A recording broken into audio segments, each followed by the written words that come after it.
Tomatoes don't just taste great. Make sure that you remove the eye of the tomato and that green part. This stem has the highest concentration of solanine, which are considered toxic. என்னது தக்காளியோட அந்த தண்டு பகுதி பச்சை கலரா இருக்கிறது அதை சாப்பிட்டா விஷமா? இதுல ஆமாண்ணே ஒரே குத்து மூக்குல ரத்தம் வந்துடும். அப்படிதாங்க இவர் சொல்றாரு. உண்மையா பார்த்துருவாங்க. அதாவது தக்காளியில அதுவும் அதோடைய தண்டு பகுதியில சொலனின் அப்படின்னு ஒரு கெமிக்கல் இருக்கு.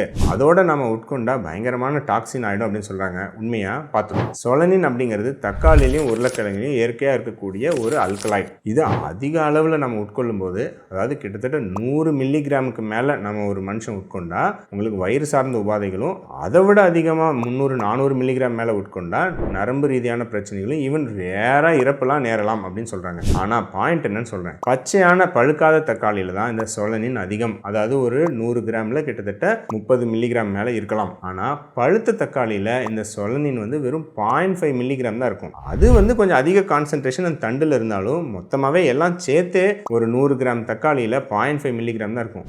இது மூலமா டாக்ஸிசிட்டி வரணும்னா கூட்டி கழிச்சு பார்த்தா கிட்டத்தட்ட 20 கிலோ தக்காளி சாப்பிட்டாதான் விஷமாகிற அளவுக்கு இந்த சொலனினை நம்ம உட்கொள்ள முடியும். ஸோ அவ்வளோ எங்கேங்க நம்ம சாப்பிட முடியும்? 1-2 தக்காளி சாப்பிட்டாவே பெருசு. ஸோ அதனால் இந்த சொலனின், அதுவும் அந்த தண்டு பகுதியை கட் பண்ணலன்னா அந்த விஷம் உள்ளே போய் நமக்கு பெரிய ஆபத்து ஏற்படுத்திடும் அப்படிங்கிறது ஒரு மிகைப்படுத்தப்பட்ட ஒரு அரைகுறை அட்வைஸ். அதனால் இதை கண்டு யாரும் பயப்பட தேவையில்லை. சந்தோஷமாக பழுத்த தக்காளியை பயப்படாமல் சாப்பிடுங்க. ஆனால் பச்சையான தக்காளியில் சில பிரச்சனைகள் இருக்கிறதுனால கொஞ்சம் கேர்ஃபுல்லாக பார்த்துக்குங்க.